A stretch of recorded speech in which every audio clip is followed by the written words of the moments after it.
Hello, I am Wallas, the Polish toy guy, and today I'm going to review Deluxe/Warrior Decepticon Starscream from the new Transformers Robots in Disguise.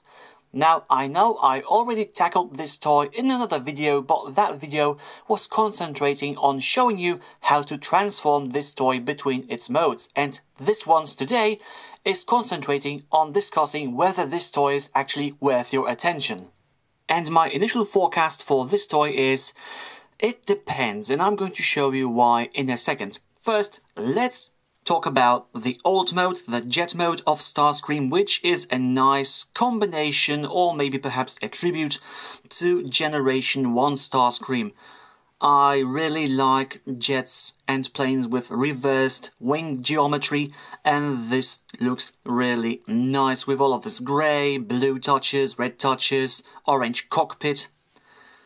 It's a dynamic, not maybe aggressive, but definitely interesting looking fighter jet with those tiny small guns on the wingtips, and I suppose, yes, like with many transforming jets, you are not supposed to look on the undercarriage because it's not really jet-like. It's mostly packing up the robot mode in the most efficient way. It's especially visible with the wings because the shoulder guards are so big on this one that they actually take most of the space under the wings, so only around the centimeter where you attach the gun remains unoccupied most of the time, so you have to wonder how is it possible that this will take flight. But of course, being a Transformers toys, you do not ask that kind of questions. It's not really healthy. And one thing that I really like about this, and I think it's probably unintentional, is how much this jet resembles a mechanical version of the Pokemon Zapdos to me. Seriously, if you paint this yellow, it looks like a mechanical Zapdos, and I have absolutely nothing against it. With this very pointy front section, big wings, some semi-angular bits, it just fits the description. And on the back you can see robot bits with some sort of thruster elements, but not too much. And sadly, this toy has no landing gear, just this knob and these hard points for more weapons. Of course, this toy sits on the shelf, really nice, without any assistance of the said landing gear, but again, I like landing gears. One thing I may not like about this toy, overall, I think actually that's my biggest gripe about this, is how loose the wings are. If you look at the attachment points, they're not very secure, so if you shake the toy around, nothing happens, but if you nudge it a bit accidentally, chances are that this will separate from the main body. It's a toy, so it's not a big deal, but as a collector, I'm a bit annoyed by this.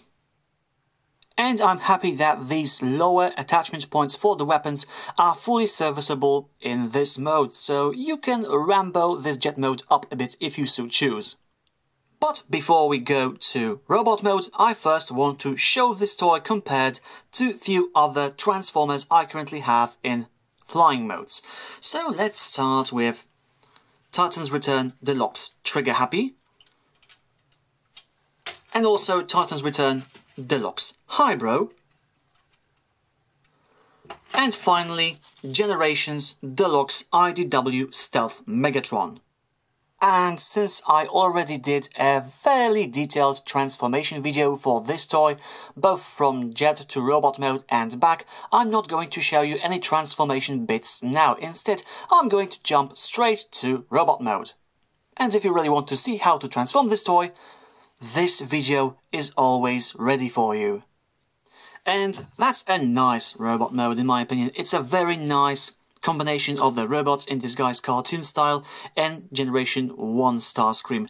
There's no doubt about the visual is the strong point of this transforming toy. And the head is quite nice. It has some Starscream G1 bits, some Prime bits with this vertical red line, quite nicely painted and expressive face. And the chest details are nice. Also, referencing G1. These arm shoulder guards are nice. We have this scannable Decepticon logo for the app that probably will not be active for much longer. Some G1 tributing legs and arms with these just a bit too small guns on the sides, but overall, with all of the paint application limitations of this series, I think this is a very nice robot mode, and I especially like the wings, which can be angled up the way you want because they are on swivels. So you can have them like that, you can have them compressed into a sort of cut cape, you can have them like that if you prefer, or you can even try to make them so that Starscream looks a bit like X-Gundam. But my preferred configuration is this. And it's also quite a tidy robot mode. If you look on the back, there's not all that many junk bits, maybe aside from the jet nose, but otherwise it's fully acceptable. But then you see all of the gaps in the plastic. And I know in the past this was a standard, not something that people shunned, but still it kind of shows some of the budget limitations of RID.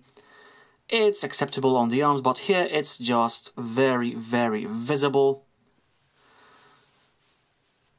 But from the front, which is my preferred viewing angle for this toy, it looks very nice.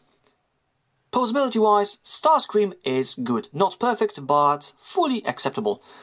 Let's start with this head, which oddly enough is one of the more hindered bits, as his very visible cheekbone goes into a conflict with his collar, so you can't move his head any more than that. We have arms on simple swivels that can go like that until they hit the wings, but then you can try to push the wings out of the way to expand that range of motion. You can swivel the arms out to the side, and they go like that with the guns attached. Slightly more with the guns rotated, but overall very nice out swivel. We have ball jointed elbows, so we can move them like that over 90 degrees and also to the sides, which is also required by the transformation. And I wouldn't really call these wrist swivels articulation because they are required by the transformation, but still this can come in handy with sword weapons where you want to tilt the blade forward. No waist swivel. The hips are on ball joints, so they have a nice kick forward, nice kick back. They miss the beak. And we have, well, we have knees which can actually be double jointed, as you can see, because of the transformation bits, and this also shows that this is not secured in the most secure way. Depending on your toy's tightness, it can be nice or it can be not nice. Also, it can change from moment to moment basis, so just be wary of that. And we can move the foot down thanks to the transformation, and also use this swivel in the thighs to move them outward. And also we have a very nice full split if you so choose. So I'd say this articulation is fairly Transformer standard. It's nothing that is amazing, but it's nothing that's terrible. And no, because of this large jet part concealing his bottom, no one bothered to install an action-based attachment point on Starscream. Now, what is terrible in my opinion, and you may agree with this or not, but then again this is my review, so hear me out please, is the quality of plastic. You may be unhappy with some of the loose joints, but it happens on many Transformers. But the thing that really irks me in this one is the quality of plastic and how tactile it is. You take this toy into your hand, you feel how light it is, and you can just feel the cheapness of the plastic. You're not bothered by the lack of paint applications, by anything like that. The plastic is the main problem of this toy.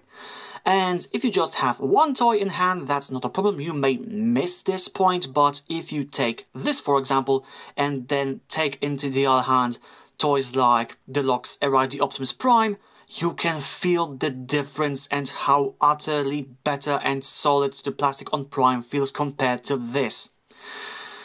I wouldn't risk saying that this is knockoff quality, but definitely it sometimes feels like it, especially with these hollow bits that also kind of show how the plastic may be thin or just not dense enough. On a day-to-day basis, when you just put them on a shelf or just give this toy to a child, this may not be noticed, but if you handle more Transformers in your daily life, you may notice this aspect and you may not like it. And that is definitely my main gripe with this toy as a whole. But to add one more plus to this toy, in this mode Starscream has access to 6 5mm weapon ports, so you can bulk his weaponry up significantly, and depending on what guns you give him, that can look really nice. And like I said, that sword wrist is really fun to work with. So now it's time for robot mode comparisons, starting with the first batch of Starscreams. First edition Deluxe from Transformers Prime and Deluxe from Energon. And for the second batch we have Deluxe Classics and Deluxe Dark of the Moon Starscream.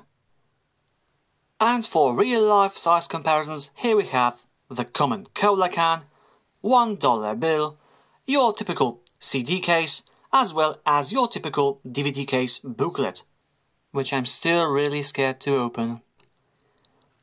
And finally we have this fellow, Transformers Robots in Disguise Deluxe Power Surge Optimus Prime, who's substantial in my dislike for the plastic on Starscream. These two toys were bought on the same day in the same Toys R Us, and I was initially interested more in buying Starscream, but then looked at that one on the shelf and thought, might as well give it a try, it looks nice. And indeed, both of them look really nice to me, but if you just take this one in your hand and then you take Starscream, you can instantly tell that this one is much more sturdy, feels more quality-like. This, in comparison, just pales, which is sad, because you can't tell the difference just by looking at them, only the tactile feeling will tell the difference. I really wish this was a better plastic. It makes a whole difference if you pay even a bit of attention. So, to sum it all up, I have mixed feelings about this toy. I really like how it looks, how it incorporates elements of Generation 1 Starscream, and how it presents itself on the shelf. In that regard, it's a really nice Starscream toy. Transformation and posability are nice, nothing spectacular, but I do like them. But the main problem I have with liking this toy is the plastic quality, which feels really cheap and mostly bootleg-like. And it can affect the posability with the tightness of the joints, but it just mostly affects my overall pleasure in handling this toy. So the main question you want to ask yourselves when you're deciding to buy this toy or not is whether you're going to be bothered by that plastic quality, because if not, this is a nice toy with great shelf value, nice play value, so in that regards I think it's worth giving a try. If you're really going to be bothered by the plastic quality, then perhaps you can skip it, but despite me not liking this plastic issue, I'm still happy that I bought Starscream because he mostly lives on my shelf, and in that place he serves his purpose more than well. And that's all for this video review. I will be back with the next video soon, and until then, stay well. Polish Toy Guy, signing out.